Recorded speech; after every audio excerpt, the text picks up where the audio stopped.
very few of the majority of the population thought there were any Muslims actually anywhere on the continent.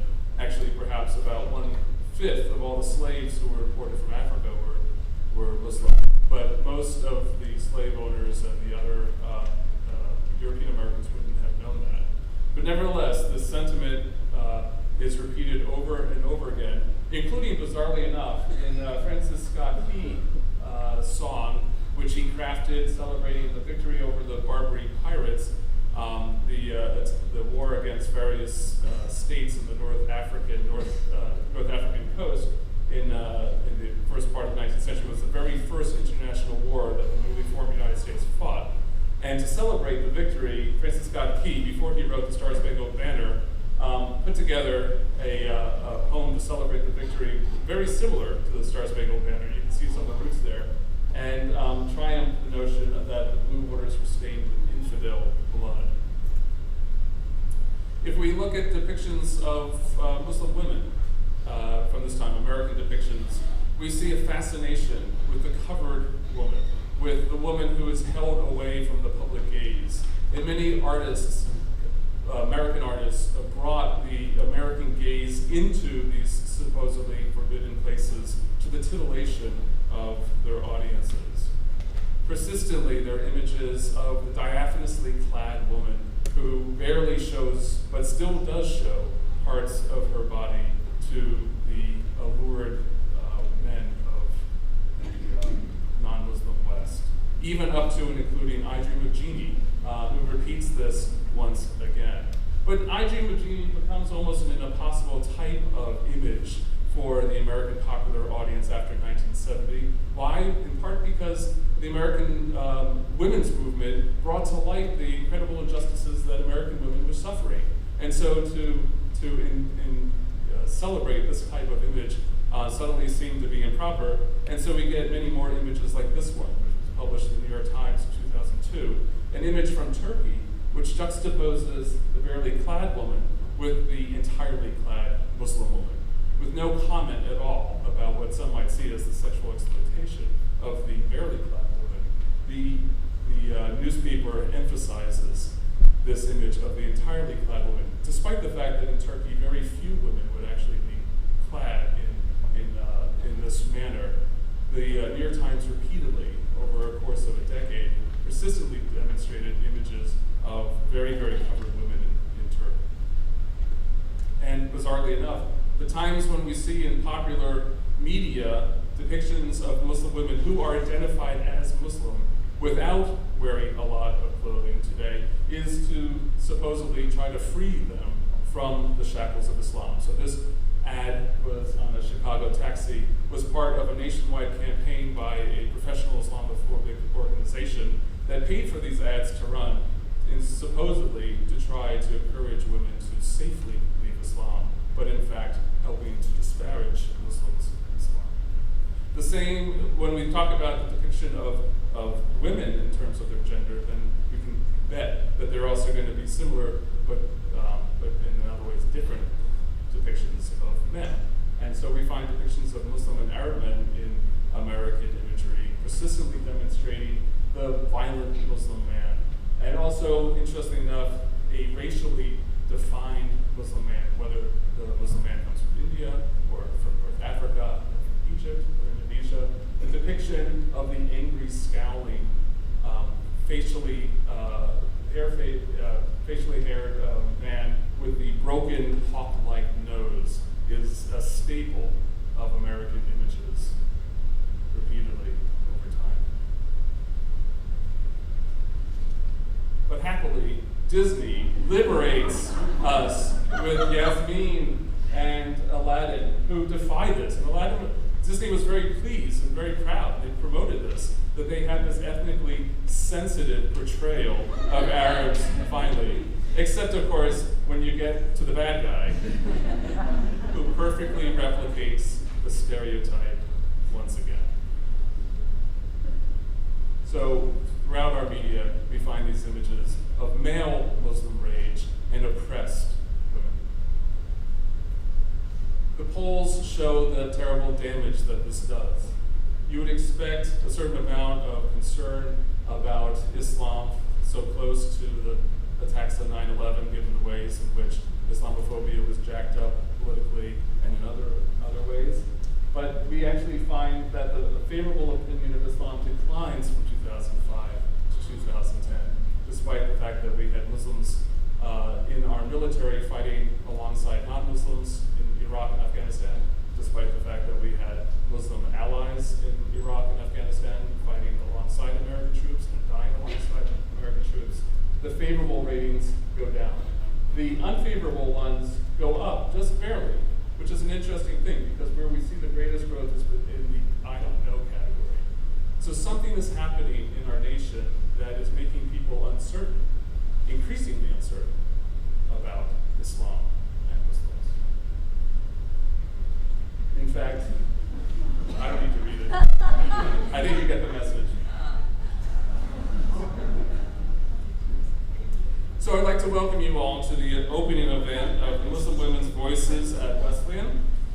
This is a year-long exploration of the role of Muslim women in performance, as well as other topics that are pertinent to that. I would remind you that on Saturday will be our first performance for this program.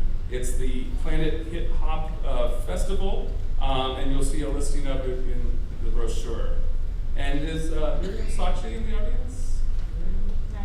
Oh, okay, she hasn't arrived yet. But she's one of our hip hop artists who will be performing, so I hope that you get to meet her then. I'd like to thank our very many partners across the campus for their support, and particularly our planning committee, who's mentioned in the program. And at the top of that list should be Pam Tadji, who runs our center and who's just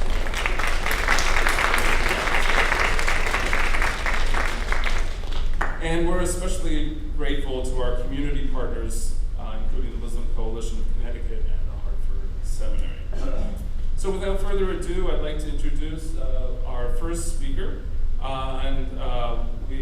We're very pleased to have Aida Mansoor, who is president of the Muslim Coalition of Connecticut. As a community chaplain in the greater Hartford area, she is working on various projects, including one on domestic violence awareness and another on burial and funeral preparations. She is a board member of the Connecticut Council for Interreligious Understanding and has been awarded the Human Relations Award from the National Conference for Community and Justice in 2011. She also works with Muslim women on health and wellness projects and has initiated swimming programs, especially for Muslim women.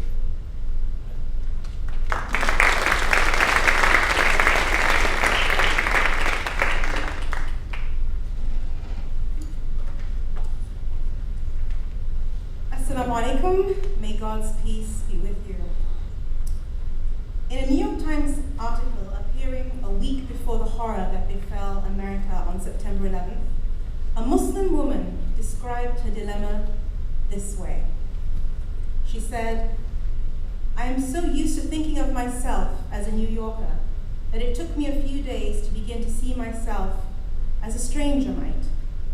A Muslim woman, an outsider, perhaps an enemy of the city.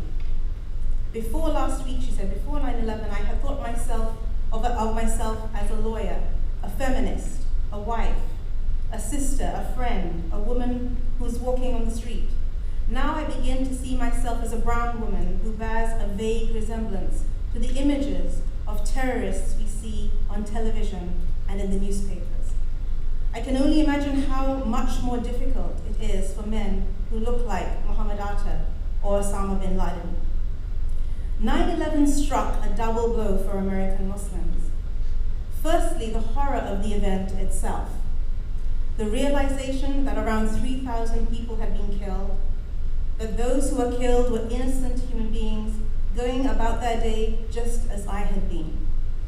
And secondly, the fact that the terrorists who had perpetrated this horrific crime identified themselves as Muslim. They had hijacked my faith in an effort to legitimize their actions, and this was something that I found hard to accept. Now, while we were reeling from all this, 4 days later, on September 15th, 2001, a 50-year-old gas station owner in Mesa, Arizona, named Balbir Singh Sodhi, who was from the Sikh religion, was gunned down just because he looked foreign. The man who perpetrated this crime had said he was going to go out and shoot some towel heads. As this story hit the news, the imam of our local mosque in Hartford, Imam Qasim Sharif, called me and told me he was calling all the women in his community who wore the headscarf and advising them to stay in their homes until this thing cooled down. Our full-time Islamic school was closed down for a few months, and I did not go out for a couple of weeks. I remember the fear we all felt, the possibility of retaliation and backlash. My son was 3 years old at that time, and I remember one day during this self-imposed house arrest, opening my refrigerator and noticing that I had run out of milk. I decided I would just quickly drive to Stop and Shop and get a couple of gallons of milk. And as I got to the store, parked my car and crossed the parking lot, I felt eyes watching me. And I had the feeling of guilt, that feeling of guilt by association. I remember thinking as I entered, why are milk and dairy products always at the back of the store? And as I walked to the back of the store, that feeling that everyone was looking at me intensified. As I picked up those 2 gallons of milk and set off to pay, I noticed a largish woman staring intently at me. She had an intense look.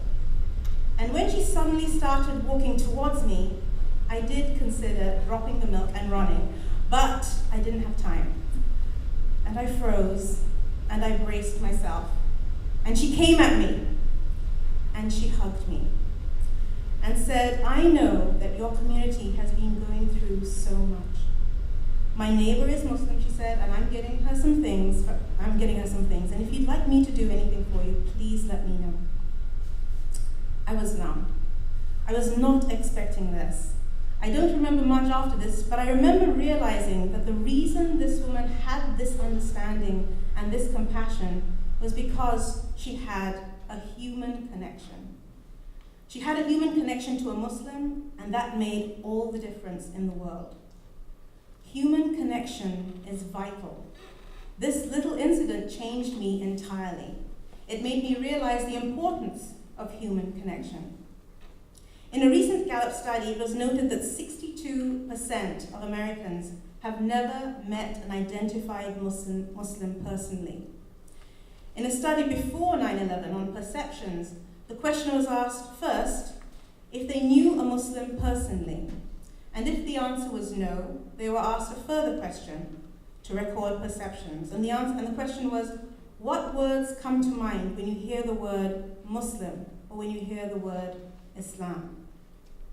Gallup drew up a list of commonest responses: that Muslims were perceived as terrorists, violent, fanatical, foreign. They could not speak English. I hope I disproved that one. That the women were oppressed, uneducated, submissive, and that they could not work. That Muslims were not our friends. They were undemocratic. They were intolerant and backward. So where do people get these impressions? Where do they get these perceptions if they have never actually met a Muslim personally? I can hear someone say the media. The media. We need to be aware of the media. As a Muslim, I notice inconsistencies. For instance, I'll give you an example.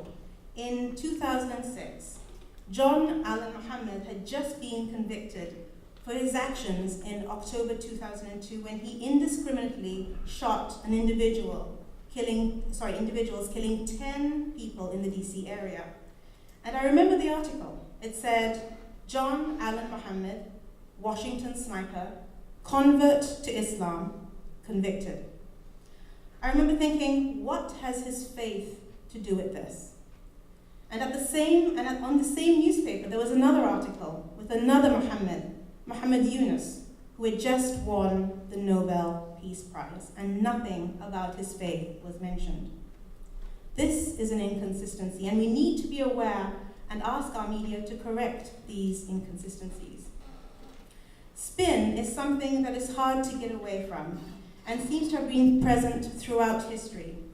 When my daughter was in 10th grade, one of her readings in her course in world literature was the Song of Roland. The Song of Roland is described as the earliest surviving French epic poem. It was written around 1100 CE, and is set in the time of Charlemagne. In it, Roland is depicted as a Christian warrior who is killed by Muslims.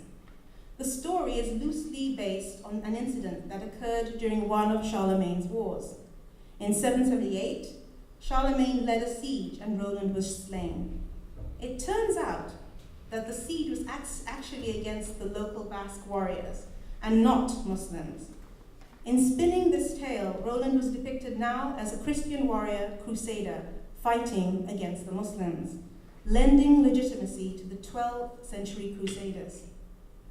Research shows today that there is a campaign, as you all probably know, to misinform Americans about Islam and Muslims. And certain groups have amassed millions of dollars to fund just that. These Islamophobes use fear to propagate their message. They call for banning Sharia law and use the term creeping Sharia, without really knowing what Sharia is. Well, what is Sharia? Sharia really has 6 principles, and those are the right to the protection of life, the right to the protection of family, the right to the protection of education, the right to the protection of religion, the right to the protection of property, access to resources, the right to the protection of human dignity. That is what Sharia is. These 6 principles sound a lot like those espoused by the amendments of the Constitution of the United States, the Bill of Rights, except that these were developed over 1,000 years ago. This is the core of Sharia, these 6 principles. The term Sharia law is a misnomer because Sharia is not law, but a set of principles. To Muslims, it's the general term for the way of God. American Muslims are not asking for Sharia to be instituted into American law. If I were to get married, however, or have a will, I would look to Sharia to guide me so that my marriage would be blessed and that my children would be looked after my death, considering my faith. If I were to die, the Sharia would be the guidance I would want in terms of how my family would bury me. It's amazing that fear has fueled 13 states to institute bills prohibiting Sharia law. The state of Arizona instituted bills to ban Sharia law, canon law, halakha, and karma. How can one ban karma? How has this happened? Gallup classifies individuals as either isolated, tolerant, or integrated.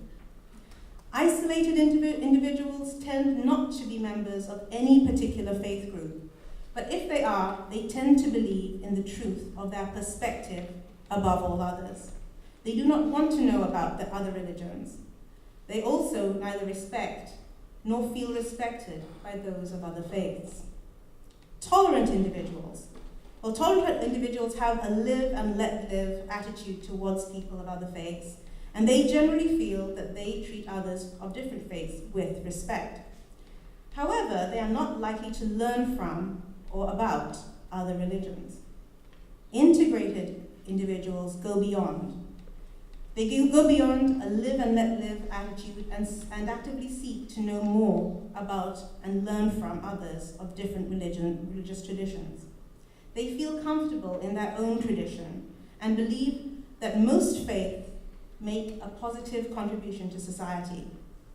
Integrated people not only feel they respect people from other faith traditions, but they also feel respected by them. We need to engage with those around us and aim at having mutual respect, understanding, and love for one another. I would like you to feel comfortable if I moved into your neighborhood, and I would like to feel comfortable if you moved into mine. I would like you to know that I am an American Muslim woman, that I love and respect God because of my faith. that Allah is the term used by Muslims and translated as the one God. Allah is the term I use, a term Arab Christians use, a term Arab Jews use. That I love my neighbor because of my faith.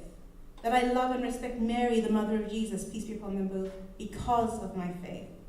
That I love and respect Abraham and Moses, peace be upon them both, because of my faith.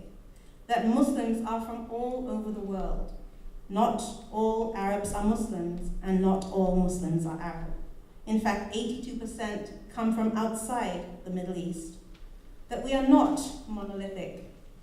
I want you to know that I am a mother of 2 wonderful teenagers. Pray for me. That I am a daughter and a wife. That I care about my family and the future of my family. That I care about my community and the future of that community. That I care about the world in which I live and the future of that world. About issues of health, hunger and homelessness, the environment, mental illness, addictions, domestic violence, gun control, literacy. As an American Muslim, I care. These are issues that can motivate us to come together and work on together. In the Quran we are told, Bismillah ar-Rahman ar-Rahim, in the name of the one God, the most gracious, the most merciful.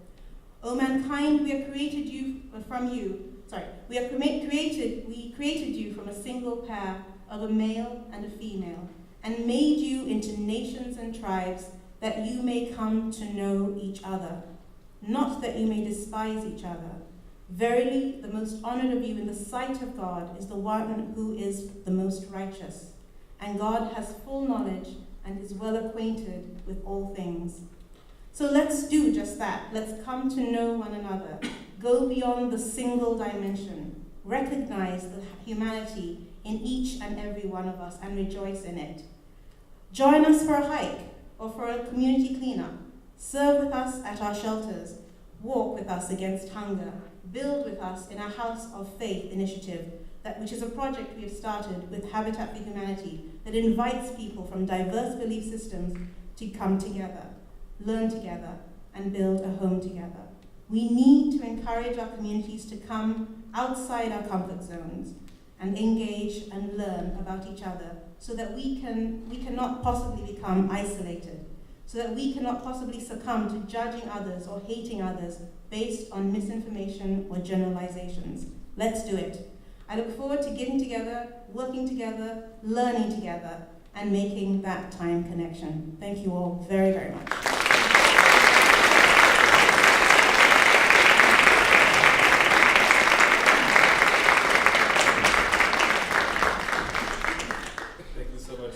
Each of our speakers has a 15-minute window. If they go less than that, they're allowed to get some questions from the audience. Ida, you used all of the time, and wonderfully, but we will now move on to our next speaker. So if I give somebody a chance to have a question for the future speaker, I don't want you to think I'm being unfair. So next we have, we're very fortunate to have Leila Buck, who is a Lebanese American writer and teaching artist, and most importantly, Wesleyan alumna, who lives, performs, and teaches storytelling and drama for cross-cultural engagement. She has worked in educational, cultural, and business communities across the United States, Australia, Europe, and the Arab world, including as a U.S. State Department speaker specialist and cultural envoy. She has been involved in too many productions to mention them all here, but you can join her for a workshop performance on Friday and Saturday, April 17th and 18th in Wesleyan's World Music Hall. And also on October 29th. And October 29th, sorry, I didn't see that on the schedule, October 29th. All right, please join me in welcoming Leila.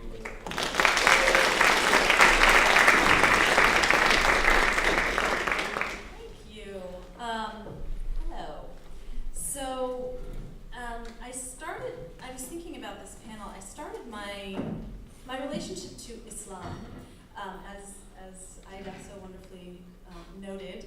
Not all Arabs are Muslim and not all Muslims are Arab. I am one. I'm sort of in the half and half category. My mother's father was Muslim, although kind of a very secular / close to, I think he might not have said it, but atheist kind of Muslim. And from a Muslim family in Lebanon, and my grandmother was Catholic, which in 1920s Lebanon was, crossing the line. as my tita would say, oh, this was not done, to marry a Muslim at that time. So I just went to the Catholic priest and I told him, okay, ma fi mishkila, if you don't want to marry us, I will just go to the Protestants. And I did. So my mother was born and raised in Beirut, Lebanon, as a Muslim Catholic Protestant. This caused a problem when she was in school at the American School for Girls in Beirut at the time, and an American missionary visited and was fascinated by the plurality of faiths in Lebanon. So he proceeded to ask the class, how many of you are Muslim? And my mother everyone raises their hand, my mother sort of goes like this, and how many of you are Christian? And my mother goes like this, and she sort of looks at her and says, well, which one are you? And she said, I'm half and half. And to which he responded, oh, which half is which? And that was the moment that my mother says she first recognized there was something wrong with her. There was something different about her. And from that moment on, my mother became highly skeptical of all organized religion, I must say. So that was and married an American diplomat from a long line of WASPs. I tried to up the ante by marrying a man from a Jewish family. He's also kind of an atheist. He comes from a Jewish family. He's culturally Jewish, that's what he'd say. But I make him go on the high holidays. But so that's sort of my brief religious introduction, so to speak. When I was asked to be commissioned to create a piece about Muslim women as part of the Muslim Women's Voices project here, I started thinking about what is my relationship to, I'm very clear to people, I'm not Muslim, I'm not trying to represent Islam, I don't know anything, and this summer, I went to Lebanon and visited my family and was reminded that, the majority of my family that I connect with there are Muslim. And one of the things that I think is so important when we have these discussions about, women in Islam and gender and, these things, I don't know, half the people I work with and interact with that are Middle Eastern in some way, I don't know what religion they are. We don't talk about that. That's not because it's taboo, because the same way I don't, I have friends, I guess they're Christian, I don't know if they're Catholic or Protestant or this or that, it's not a subject of conversation. And that is the environment that my mother was raised in Beirut as well. There were Jews, there were Christians, there were Muslims. People intersected much the way they did here 50 years ago. I'm sure there were tensions between groups, but it's not what we often think about. So I just want to put that out there. When I was talking to my family, I realized, oh yeah, right, technically I was there during Ramadan and my young cousins were, I was visiting Trablos in the north of Lebanon, which is a relatively conservative, predominantly Muslim, sort of Sunni Muslim city, but it now has some tensions because of the conflict in Syria and a lot of stuff that sort of spilled over the border. And but my cousins were, they were fasting for Ramadan, and they're teenagers, and they're in college, some of them, and they don't wear the headscarf. My grandmother's sister also eloped with a Muslim man and moved to Tripoli, which is how they got there. And I was talking to them and we're sitting around, it's Ramadan, so they're off, and everyone's kind of fasting, so they're a little exhausted, and we're watching, they introduced me to America's Got Talent, because I had never watched it before, and they were trying to explain to me the different acts, while they were texting on their phones, but and then a surah would pop up from the Quran, and they were like, oh, that's this surah, that's today's surah, for Ramadan, and then there was a program on TV that was, very kind of MTV-ified, the sort of thought from the Quran of the day, very much as it would be here if it were like your sort of market Oprah and Deepak, kind of thing. And it was just a really, for me even, an eye-opening window into just a reminder that when we sort of talk about Muslims, as I think one of you mentioned, one of the problems, particularly when we're talking about Muslims, I think, and all faiths, but the Muslim women that we recognize, and I say we in a very generalized way, so I would say people who are not familiar with Muslim culture in some way, how do you know someone's Muslim? The only people we recognize are people that have the hijab or have the cap. And it's an interesting question about how many Muslims do you know and not realize you know, is the other thing that I think comes across to a lot of people. we think of wearing the hijab as something that makes us invisible. There's a way that people relate it to this idea of oppression and all of these things. And I think it's really interesting for us to, I just want to throw into the conversation the idea of it actually making you more visible, particularly in an American context, and what that means and how that interfaces, particularly after 9/11 in this country. There's so many things to say on this topic, so please wave at me if I don't see your little sign, if I keep going here. I won't be offended. My relationship to the complexity of the subject of Muslim women really began at Wesleyan. I was here at Wesleyan while my dad is an American diplomat, and he was posted to Jeddah, Saudi Arabia, while I was at Wesleyan. Jeddah, Saudi Arabia, on the spectrum of the 22 Arab countries, which again is only, 18% of the Muslims in the world or something like that. But in that spectrum, there's Lebanon, where my mother is from, when it comes to sort of liberalism and conservatism, and then there's Saudi Arabia, basically on the other end of that spectrum. And so we have to remember the diversity of places and peoples we're talking about when we talk about this. And my relationship to that was that for my mother, she was outraged being in Saudi Arabia because it's the only country where women are actually legally required to cover and not allowed to drive. Those things that we sort of associate with Sharia law and this idea are actually legally true there. There's a complexity to it that's quite interesting that I've come to know, and it's shifting in certain ways, but at that time that was the case. So I would go there on my break from Wesleyan and be outraged with my mom and deal with the religious police and all of these things, and then come back here and not want to speak about that to my American friends. Because I knew what it would do. It would fuel the perception that we are backwards and look at these poor oppressed, women and their savage men. And I didn't want to fuel that because I knew it wasn't that simple. And I started thinking about it, and I had conversations with, at the time there was a woman in my grandmother's home, my Lebanese grandmother who had moved to Washington at that time. She had a tenant in the basement who actually died of anorexia. And my grandmother found her. And my grandmother thought she had cancer. She had no idea what had actually been eating at her for so long. And I started thinking about women's bodies and what happens to us at these opposite extremes of how we treat our bodies and what the issues are that we face.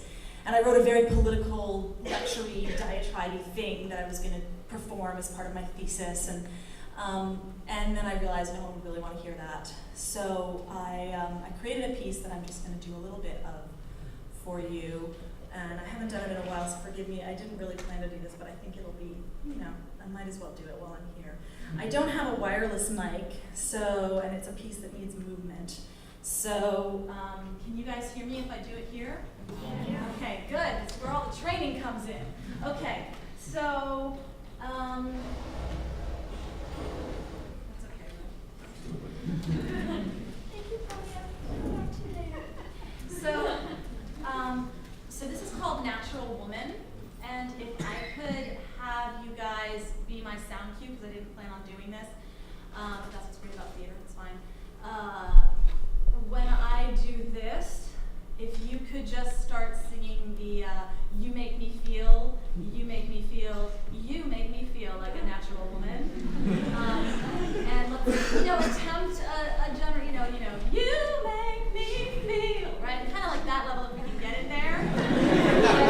At your own range, at your own kind of, vocal range, and, we'll be off key and it'll be beautiful, it'll be fine. But please sing it out. We all know this, right? The Aretha version, we're there. Yes, okay, okay. So here I go. The sound of a phone ringing would happen. Okay. Hello? Yeah, sorry, I don't know. Yeah, I dropped it. Anyway, where were we talking? Where did we get cut off? Yeah. Oh, yes. Oh my God. Yeah, so it was Sunday they found her. Yeah, I know. It is so sad. I know. I mean, women like that, I feel like they just feel like they have no control over anything except how they look. I know. It is so sad. Well, hello, she's been anorexic for like 20 years, and your body can only take that for so long, Yeah. What? Oh, yeah, I know. Listen, are you going to the gym tomorrow? Yeah, well, I know, but I do not lose 5 pounds. I cannot show my face at that party. I know, but Mike's gonna be there. What, class? You mean with, sketchy Professor Grant? Ew, did you hear what happened to Sue in office hours Monday? I know, he was so sketch. Yeah, well, it was a pretty good class, actually. We were reading about the Middle East. Oh, no, wait, sorry. First, we were talking about that, that thing on campus, that girl at Bobby's party. I know, what was she thinking getting drunk over there dressed like that? I mean, duh, how dumb can you be? Well, it was a pretty good class. We were reading about the Middle East, Oh my God. You would not believe the shit that women go through over there. Yeah, I mean, it is just, impossible to understand. I don't get it. I mean, honestly, I just feel so sorry for them. It's just so amazing that, these women there, they just, they can't just, leave their houses as they are, It's just, so hard for me to understand that there are, these countries, where, women's bodies are, treated like objects, to be, controlled and scrutinized for the benefit of men. You make me feel. You make me feel. You make me feel like a natural woman.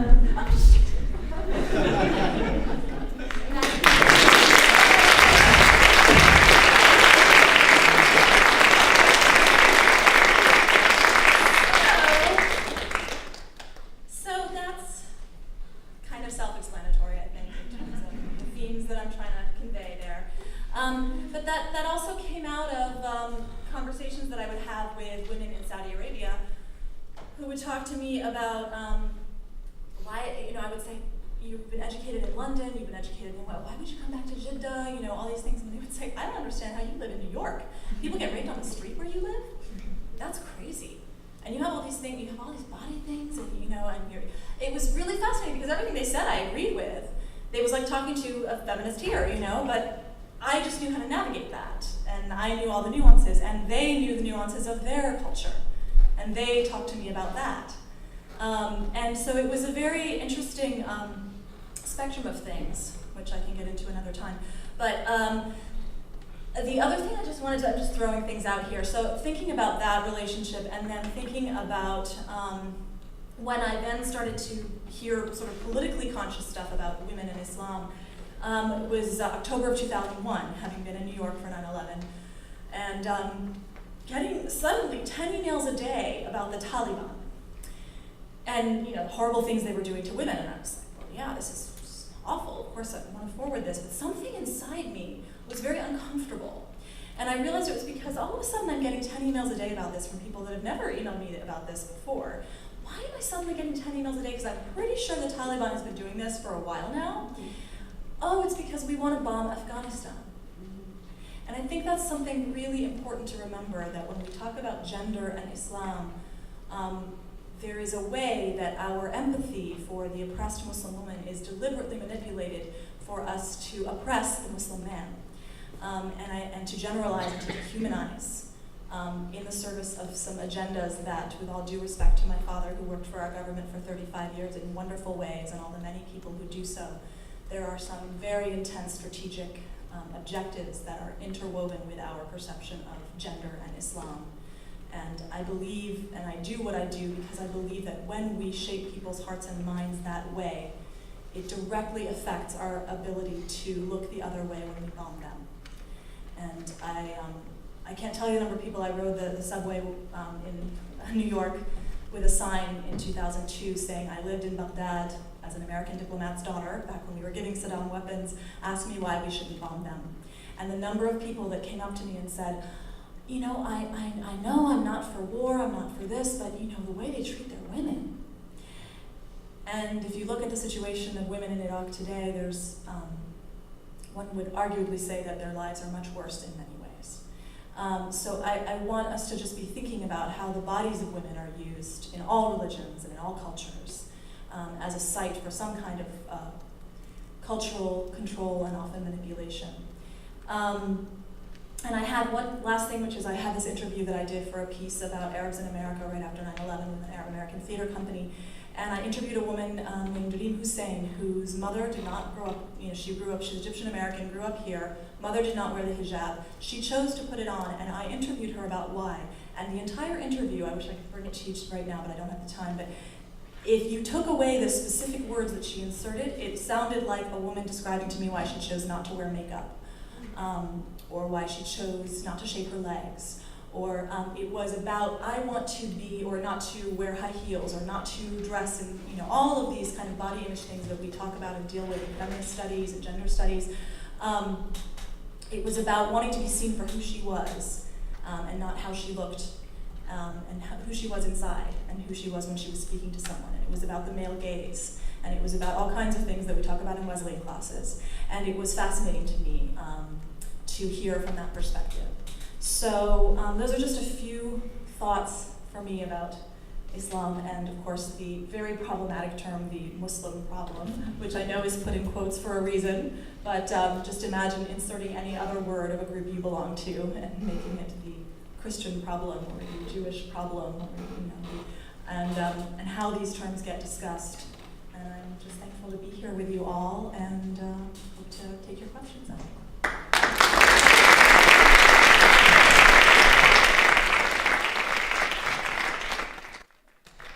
Thank you so much, Leila. And we will have time afterwards for questions, so we look forward to hearing your questions and comments about today's presentations. Saud Anwar is a physician who specializes in lung diseases and critical care medicine, and also serves as mayor of our neighboring community of South Windsor. Currently, he is chair of the Department of Internal Medicine of Manchester Memorial and Rockville General Hospitals. Dr. Anwar is involved in humanitarian and peace initiatives nationally and internationally. He is frequently invited to consult for our government and has organized medical missions for disaster relief. His efforts have been recognized at the state and federal levels and by several professional organizations. Please join me in welcoming.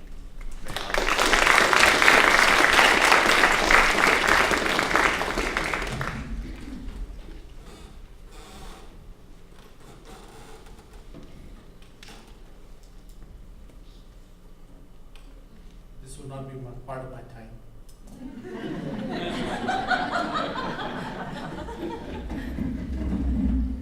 Bell tolls for thee.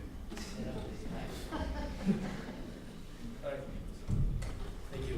Good evening, everyone. Assalamu alaikum. May peace be on to you all. I will talk to you tonight about understanding Islamophobia, and then hopefully try and get some perspective on a number of components. So this is, of course, to get your attention, but also talk about a term, arachnophobia.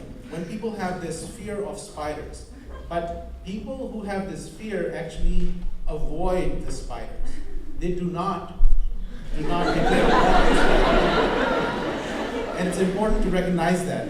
Islamophobia was a term that was coined back in 1922, and again, it's been used and branded quite a bit at this time, and then we know what it's meant to be, but if you look at the reality of this term, it's imprecise.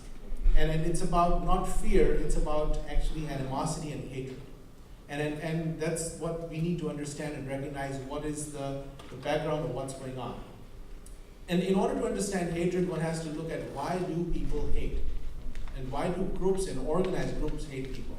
And again, bottom line is we need to recognize that it's a learned behavior. I don't know of any child ever born with the mindset that they're going to hate anyone or everyone. And again, in the same way, there is a concern that there is going to be a threat to the status quo. Anybody who threatens the status quo is going to actually be somebody that people are going to be worried about and concerned about. And there's the human instinct in some sections where people actually have the in-group and the out-group, or us versus them. And them probably, or they, is probably one of the most dangerous words in any language. And then there's a social hierarchy.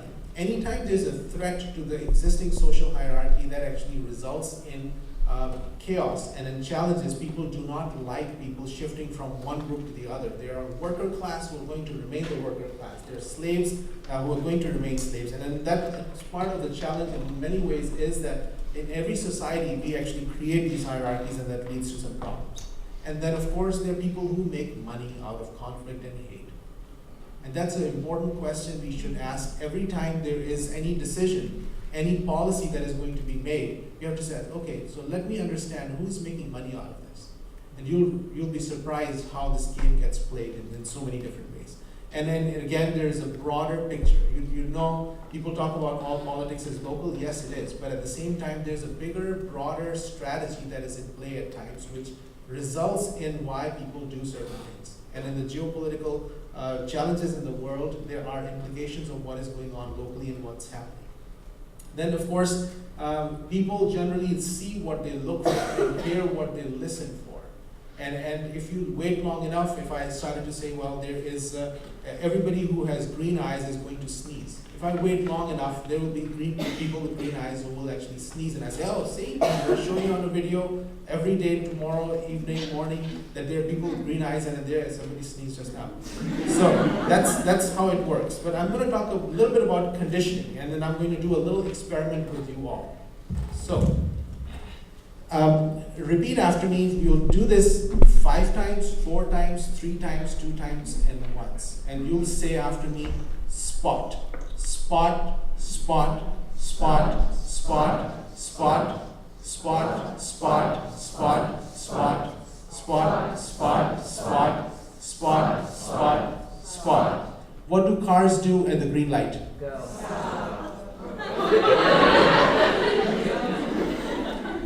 You're conditioned to think. You're conditioned to think every single day. Fox News and other news channels, what they're doing is they're conditioning you. Your mind starts to work in a manner that's all you can think about. That's how it works, and that's how people start to do it. One more reality that you need to recognize is that when we talk about Muslims, we're talking about 1.7 billion people in this world. 1.7 billion people. 1 out of every 4th individual in this world is a Muslim. So you have these people who are these quote-unquote experts who come on television and say, oh, it is not even a religion. Really? What are you smoking? And it's really an interesting thing, but the fact that they are on the television in front of everyone else, it tells you the credibility at times of some of the things that are happening in our media. Despite all the things that are happening, the Muslims are a part of this country. They are growing rapidly. The institutions are growing rapidly. And that has been a fabric of the United States for a long, long time, and it will always be a fabric. So again, there's another mindset that one day we will treat them so bad and they're going to just walk away. It's not happening. Never happened to any community ever, and it's not going to happen to Muslims either. This is a little complex, but I want people to recognize a certain few things as well. Over here, I've talked about the various important parts of what has happened in various parts of history. And in this, you will see on the top, there are different periods that I've sort of tried to classify to understand Islamophobia. So again, there was a threat and animosity period. Here, as we know, we do not have a very good history of Muslims and Christians, how we have interacted historically in the past. We've had multiple wars, and then these wars have resulted in numerous deaths and bad things that happened at various times and various levels. I want to talk a little bit about the panic period. And the panic period was when the growth of Islam, politically as well as militarily, was increasing very rapidly in the region, in that area. And in the 16th century, there were some 2,500 articles that were actually written, published on the Turks, and this was about the Ottoman Empire. And at that time, the number of articles that were written about the new continents that were being identified were half, or less than half. So that tells you the mindset in Europe and in that part of the world at that era was more about the concern about this imminent perceived threat or real threat of the Arabs, of the Turks. And then that was what was going on, and where we are finding new continent and we are discovering new worlds was really not as exciting to people. And again, this is something that resulted in the theological attack and exportation period. And understanding the background, you need to look at the main threat was the Ottoman Empire was the major threat to the Christian Europe from the 14th to the 17th century. And when Constantinople was lost in 1451 or fell and was in the control of the Ottoman Empire, that actually was a time where it was pretty clear that this new world order at that time was going to be a very big threat. And then at that time, a new world was being identified and was going to be a part of the future world, if you will, is America. So Martin Luther, it's worthwhile to recognize his role. In 1528, he actually started to talk about the war against the Turks. We have his famous speech that is about the Christmas sermon that he had actually given, which was talking about the people that we need to have a war against.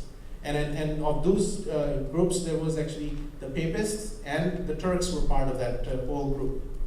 And we'll learn a little bit more about this as we go.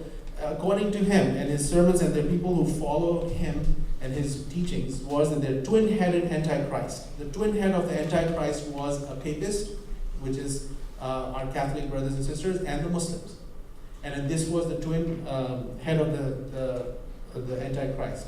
And then the English impact on the English American colonies was again in the same way. So we have a name of John Fox, which is important in this situation because he was a martyrologist, and he actually spoke about all what had happened to the various people of Christian faith and what had gone on. And actually, this was subsequently impacted the mindset of the people in the world, in the US more so as well, because the information they actually got the subliminal connections of the Ottoman Empire being part of the problem, even though he was writing about the martyrology that was happening between the sects of Christianity. But suddenly he put in Ottomans in the middle of it. So he actually served as the Fox News of that era.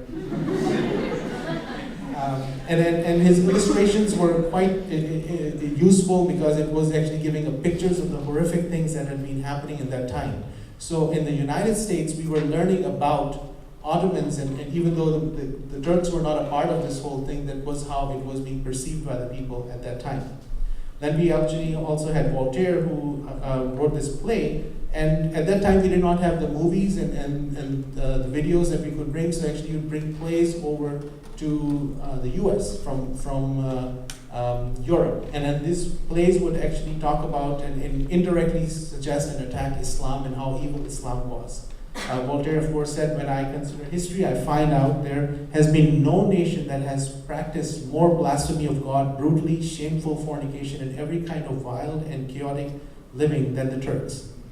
So you know who's going to make your opinion when you get people like that. And there was essentially one narrative that was present. And this is the narrative that is coming in the US. At that time, broadly speaking, there's hardly any Muslim in the United States, except for, of course, now we learned that there were people who were slaves that were Muslims, but they were not in any shape or form able to share their narrative at that stage with what was going on in the United States. So the narrative was that you have Turks who are evil, they're crueler than more audacious villains, and again, I will just let you see how it was placed in the imagination of the people. So in the US, that's what was going on. It's worthwhile mentioning about Credo. He drew similarities between Islam and the two Protestant sects and talked about how evil the Turks were at that time. He claimed that he knew Arabic. We now know he had no clue about Arabic language. So his translations were totally off. But he actually got a lot of important opportunity to say his pieces and information.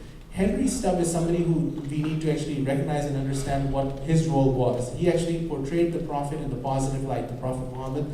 And this is a person who actually did not leave his faith of Christianity, but he spoke about the fact that he said, no, you are telling wrong. These are the intellectuals of that time. He said, okay, let me go and read and understand this. And he said, whatever you're saying is inaccurate because the Islamic books aren't saying this. He wrote a book about this, and they actually said they imprisoned him. And he came out of the prison, he said, I'm going to write it again. And they said they imprisoned him again. But they could not get him published. So he actually started to write it with his hands and make copies of the book so that people can read what was going on. On the other hand, this is some of the work that he has done, and people have actually republished this. Credo, on the other hand, was getting published left and right. And then he was getting published in Connecticut in 1784, Philadelphia, 1758, and Vermont. So again, that's a whole mindset that you actually can, if you say certain things, you'll get published. If you say certain things, you will not get published. Actually, you will get into prison and probably be tortured, which didn't happen. In the same way, this whole twin-headed Antichrist concept by other scholars continued and pursued on at that time. And there were scholars who spoke about this and were able to talk about the strength, about the philosophical depth of Islam, and that was recognized. And Mark Twain, right here in Connecticut, where we know about Mark Twain's relationship with our state, he has said a lot of things about it, and basically the Webster New Collegiate Dictionary said, one who's cruel and tyrannical is a Turk. The Random House Dictionary, a cruel, brutal, and domineering man. The Turk was the term used for Muslims at that time. Concise Oxford Dictionary, ferocious, wild, and unmanageable person. So rather Turkish than papist. And that's the part that was going on in the simmering period with the US independence. We actually need to recognize that now some of the people who had come to the US were recognized, that of their role. There was a famous, actually a prince who was recognized, and there was an individual who worshipped with the Presbyterians, Umar said was a part of it. Again, this is what we started to see of the recognition of the Muslims who were part of the United States early enough, and at that time we recognized that the narrative still was not there. It's worthwhile mentioning about Thomas Jefferson. He was an intellectual who actually had a very significant interest in learning about other faiths, and he actually had the first book on Quran that he actually had in his library, which is still existing, and we learned about this book when the first Muslim congressman actually took his oath on the Quran. It's Congressman Keith Ellison. I was actually fortunate enough to hold this Quran as well when I recently was invited to the White House in one of the meetings. And again, at that time, our founding fathers had a capacity, understanding, and wisdom to create laws, regulations, and a constitution which would allow anyone to be in power and position of authority. And their basic minimum was, even if it's a Muslim who wants to be the president of the United States, he could be a president of the United States, and actually that happened recently. So, and the Treaty of Tripoli, we actually had this as the first part of the treaty was, the government of the United States of America is not in any shape founded on the Christian religion. People want to take that part of the history out, but that's actually unfortunately the reality. Who was the first US president to be rumored to be a Muslim? Actually, it turns out actually Jefferson was, but the vote wasn't there, but during the Jefferson's election, there were people who would actually say, oh, you're a secret Muslim. So Obama lost on that end too. He's the second guy. So now the rearrangement in 9/11, renovation and rearrangement period. 9/11 happened, and President Obama's election, Summer of Hate, it's worthwhile. Post 9/11, we actually saw the numbers, and those numbers were obviously expected because the people who did what they did to our country, they claimed to be Muslims. So there's obviously a reason why people were upset, and there was a relationship to that. Then, as things progressed, this was like the top news channels 24/7 are talking about Obama is a Muslim, and that's what's going on. So, and Obama actually wins, and this craziness goes up. You think that it's going to go away, it does not. The craziness does not go away. The late Summer of Hate is something that we need to look at as well. This was a time where the mosque was talked about, and everybody, very organized groups came up and tried to stop the construction of the mosque. And the Time magazine asked the question, is America Islamophobe? And the answer was right at the news place, because right next to it was the selfie that Obama was Muslim. So you're answering the question right there. So it's quite interesting what we have seen in the recent past, where this is unfortunate, where people who claim that women Muslims are not integrating, they're the ones who are not letting them integrate. People who are talking about freedom of speech, they do not allow the Muslims to speak. Is the recent history, I don't need to repeat that, because all of you are very well aware of what's going on. This is our presidential hopeful, Newt Gingrich. And these people, actually, their words and their actions are a great recruitment tool for the extremists in other parts of the world. And these are people are using left and right to try and recruit these extremists and turning them against us. And this is happening across Europe as well as in the US, where the problem with Islam is intolerance. And look who's intolerant with respect to the laws and regulations that are happening. And then this, again, is a person who made it to the national news left and right, and was able to get things that he wanted for himself. Islamic centers were burned. And the Muslim, if they did something wrong, it was like left and right all over the news media. But if it turned out that this was the Muslims who helped catch that person, they would say, well, let's not talk about that. And that's been happening as well. So we also know about the fact about the Sharia law, how that has been impacted. The Fear Incorporated is an organized effort. It's not something that happened out of the blue. There are millions of dollars that have been used, and there's a whole report on Fear Incorporated where they're talking about $40 million that have been spent to try and then change the minds of Americans in an organized corporate-like fashion. About the recent study, this was mentioned earlier, how Americans feel. So this corporate-like fashion, people are able to help change the minds of the Americans, where Americans do not, the number of people who are actually concerned about Islam is the least liked of faith in the communities. Other facts are there's a demographic anxiety. The number of Muslims have increased quite a bit, and the declining influence that the United States has in the rest of the world is part of the challenge we are seeing. There is, again, we had a geopolitical foe, we had a geoeconomic foe, and now we've created a geocultural foe that is actually allowing recruitment and anger and animosity that is being seen. Again, we are in a situation where the war that is going on is between multiculturalism versus uniculturalism in the US and pluralism versus monoism, because there's a group of people who say we don't like anybody who's any different from us in our beliefs and the way we think. So I'm saying, instead of saying end, I'm saying pause, because we are living this and this is ongoing, and then unfortunately, I wish I would say it's end, but it's an ongoing process. I'll stop over here. Thank you.